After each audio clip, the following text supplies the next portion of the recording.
eterna, en ella esperaré. Tengan la bondad de sentarse. Hemos llegado al séptimo día de este mes de septiembre, mes de la palabra de Dios, mes de la Sagrada Escritura. Y como nos lo recuerda este texto bíblico del Salmo 119, lámpara es a mis pies tu palabra, Señor. Es decir, es la palabra de Dios la que ilumina y guía. Es la palabra de Dios la que sustenta nuestra vida. Por eso la palabra de Dios es sabiduría para nuestra vida. Porque la palabra de Dios es precisamente la sabiduría de Dios. Hermanos y hermanas, no podemos actuar correctamente, bondadosamente, justamente y desde la verdad si no es iluminados, guiados por la sabiduría de Dios. No hagamos nada en la vida, no hagamos nada en la vida sin invocar primero la sabiduría que procede de Dios. Cuando nosotros no procedemos de esa manera, ahí somos soberbios, ahí somos caprichosos, ahí somos tercos. Y adultos, enseñémosle a los adolescentes y a los jóvenes que cuando uno en la vida actúa fruto de la soberbia, fruto de la terquedad y fruto de los caprichos, se estrella muy feo. Se estrella muy feo. Termina mal en la vida. El cristiano, el Hijo de Dios, vive consciente que nada puede hacer si no es guiado por la sabiduría que procede de Dios. Por eso, hermanos y hermanas, hoy es muy importante, guiados por esta sabiduría de la palabra de Dios, en primer lugar, confrontarnos, preguntarnos, como nos lo indica el evangelista Lucas en la distinción que él hace en el evangelio que hemos escuchado hoy. El evangelista Lucas empieza diciendo: en aquel tiempo mucha gente acompañaba a Jesús, mucha gente. Eso en términos hoy sería masa, montonera. Los que estaban con Jesús eran masas, montoneras. Pero ante esa situación de masas y montoneras, Jesús dice, y aquí viene la distinción: si alguno viene a mí, la masa no viene a Jesús, la montonera no viene a Jesús. Por eso Jesús dice: si alguno de entre la masa, de entre la montonera, viene a mí, tiene que posponer. Posponer quiere decir cambiar de lugar. Eso quiere decir posponer. Es decir, esto que está puesto aquí, ahora pasa aquí. Si alguno viene a mí, tiene que posponer a su papá, a su mamá, a su pareja, a sus hijos, a sus hermanos e incluso a sí mismo. Entonces, cuando Jesús dice eso, la masa y la montonera empieza a mermar. Claro, claro, porque lastimosamente nosotros no hemos entendido en la vida que tenemos que tener mucho cuidado con las dependencias. Es muy peligroso hacerse dependiente de alguien. Eso es muy peligroso. Ay, que si yo no la veo, que si yo no lo veo, ay, que si yo no, ay, que si se me muere, ay, que si no está con, ay, que si no me sonríe, ay, que si no me dice, ay, que si no me trae, ay, que si, entonces yo me muero, entonces yo no tengo vida, entonces yo no respiro hoy, entonces no tengo felicidad. No. El único por el que uno se puede llegar a morir, no respira, pierde el sentido, es por Dios. A uno que en la vida le falte quien sea, a uno que en la vida le falte el esposo, la esposa, el padre, la madre, los hijos, los hermanos, la suegra, bueno, sí, la suegra, mentira, no, falte quien sea. pero que no le falte en la vida Dios. Dios. Porque nosotros tenemos que recordar que toda persona con que nosotros nos relacionamos, toda persona es pasajera. Hoy está, mañana posiblemente no. Toda situación y circunstancia con una persona es pasajera. Pueda que hoy esa persona esté contenta, de buenas pulgas, pueda que mañana no. Pueda que esa persona hoy conmigo se mantiene muy firme y fiel, pueda que mañana no. Pueda que esa persona X, Y, Z, cosa, actitud, pueda que mañana no.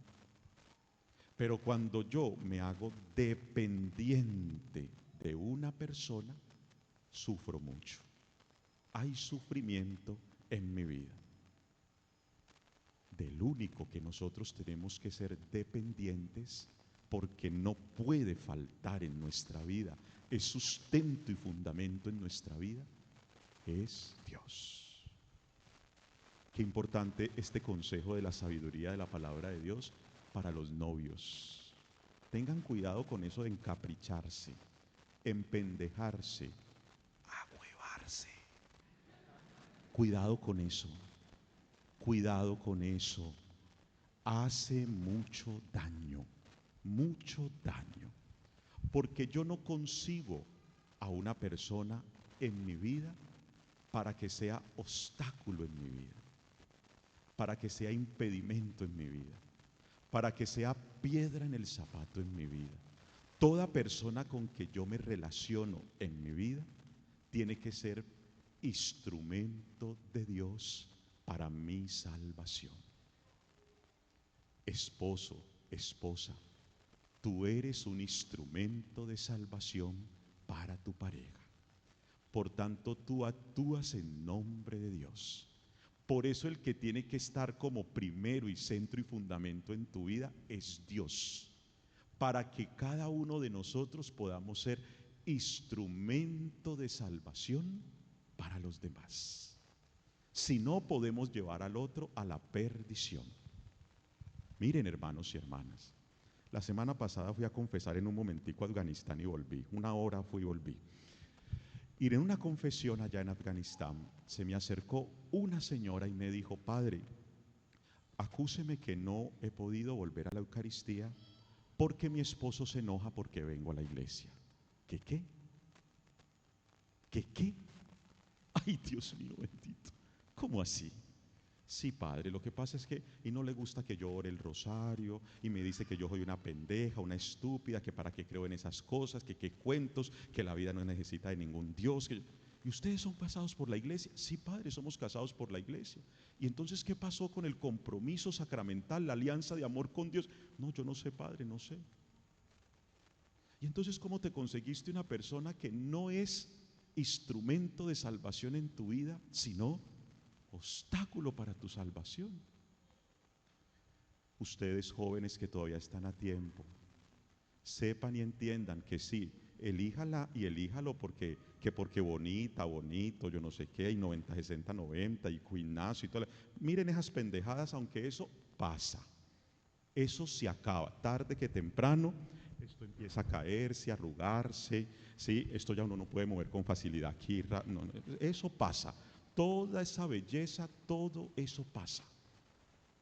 Pero usted, sobre todo joven, tiene que conseguirse en su vida una persona que sea instrumento de Dios para su salvación, que le conduzca por el camino que lleva a la salvación.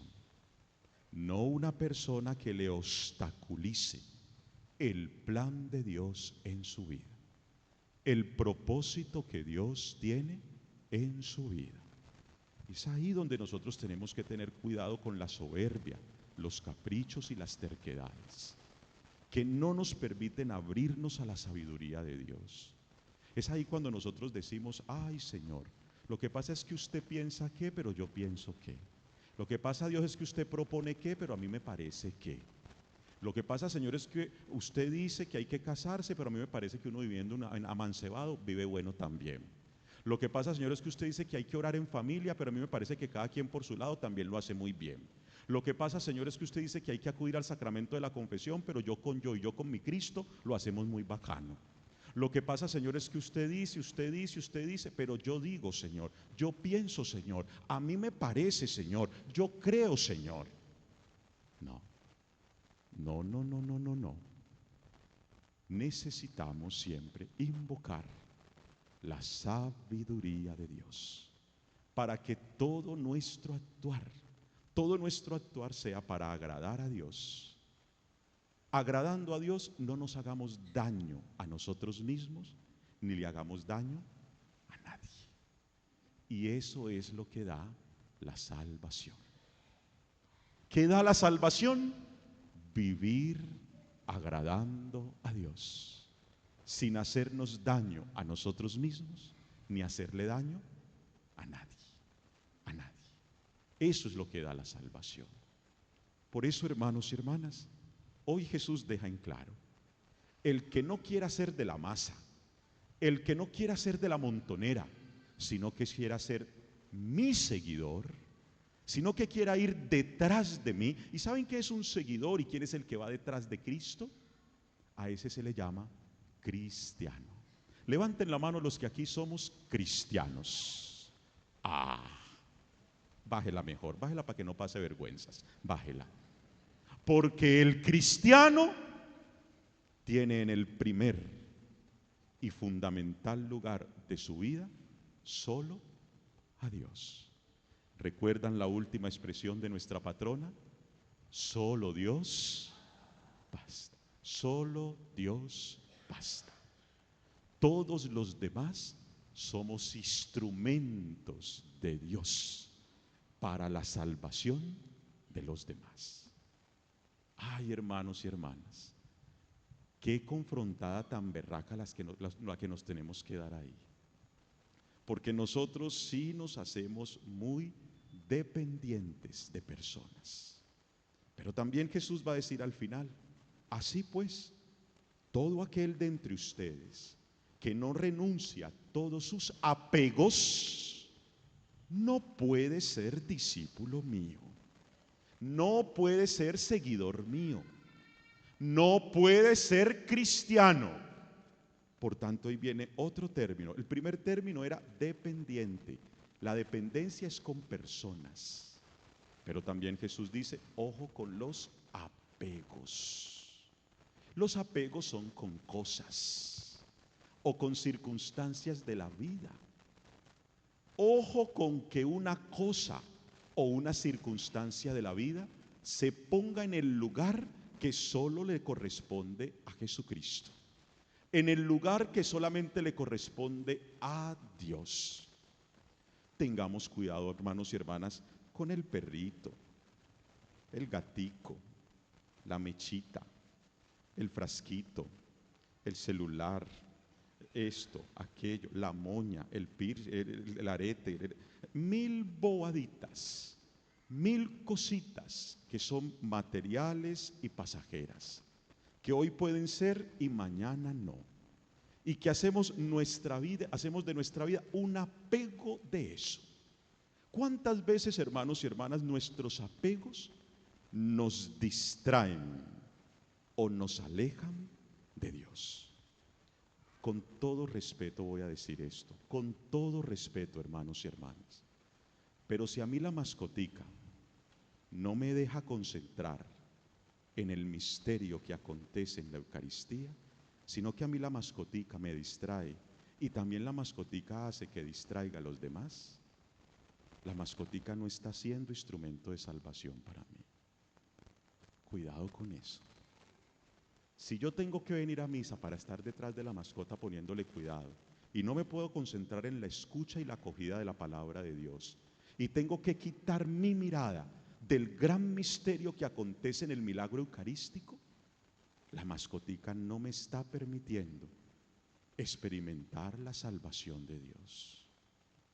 Tengamos cuidado, hermanos y hermanas, con el teléfono, el celular, porque si yo en una Eucaristía soy capaz de chatear, si yo en una Eucaristía soy capaz de distraerme con las redes sociales, Si yo en una Eucaristía soy capaz de que el teléfono suena y yo me salgo a contestar una llamada, es porque el que está aquí, que es el mismo Jesucristo, aconteciendo en este misterio eucarístico, ese no es importante para mi vida. Lo más importante es lo que estoy viendo o lo que estoy recibiendo o a quien voy a escuchar.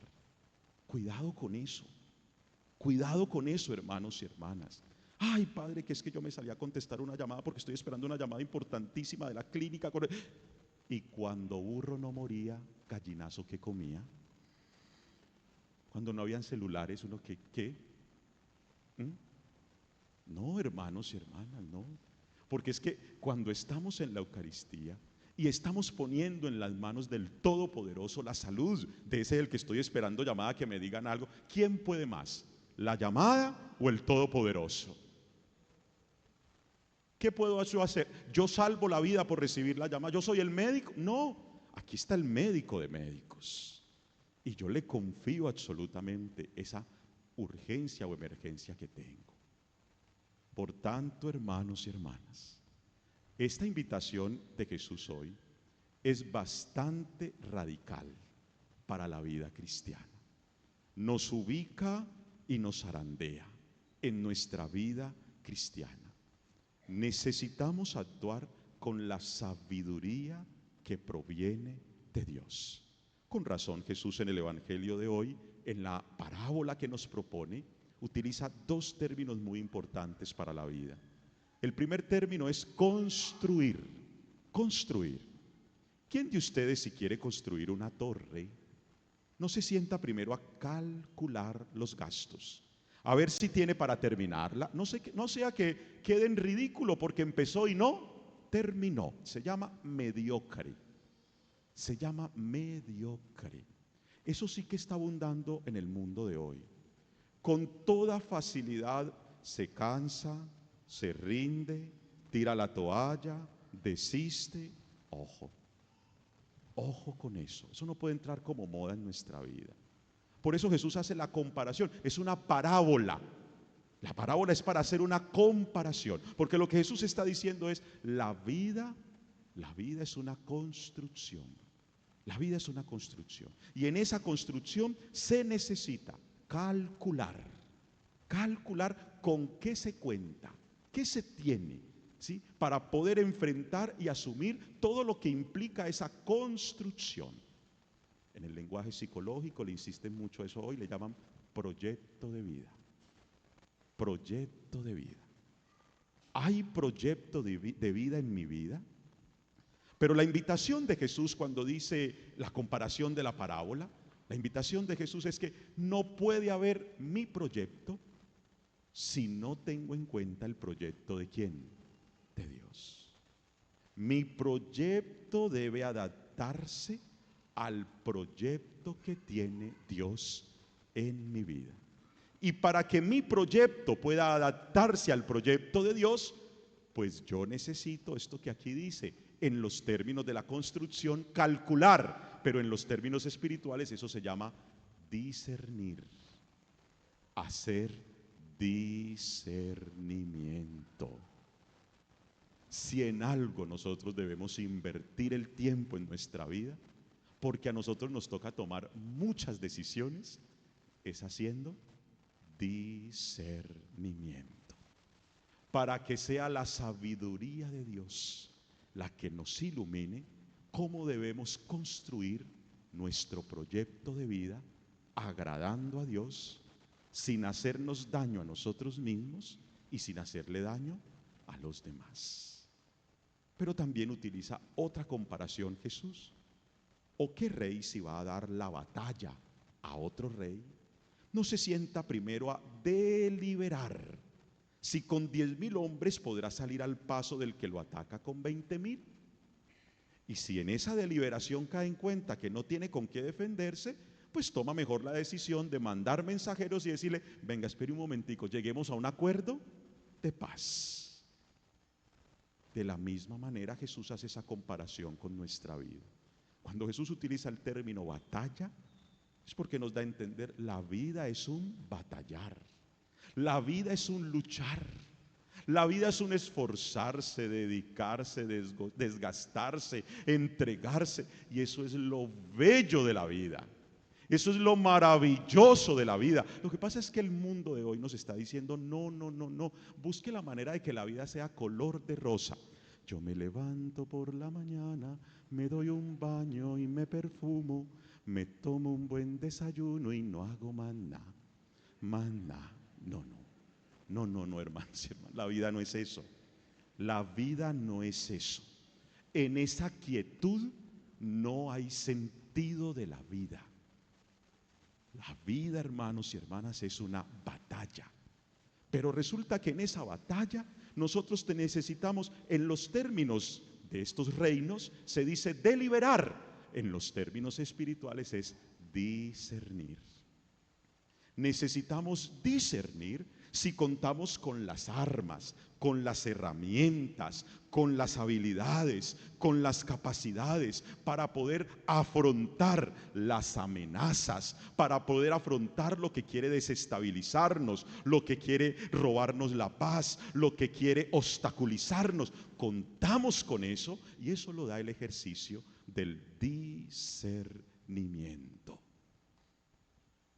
Miren, hermanos y hermanas, qué importante hoy, a la luz de la palabra de Dios, entender en este mes de septiembre, mes de la Biblia, por qué debemos dejar guiar, iluminar y fundamentar nuestra vida con esa palabra de Dios que es sabiduría para nuestra vida. Yo quiero invitarlos para que cierren sus ojos un momento. Cerrar los ojos es un signo de confianza en Dios. Y vamos a inclinar la cabeza también.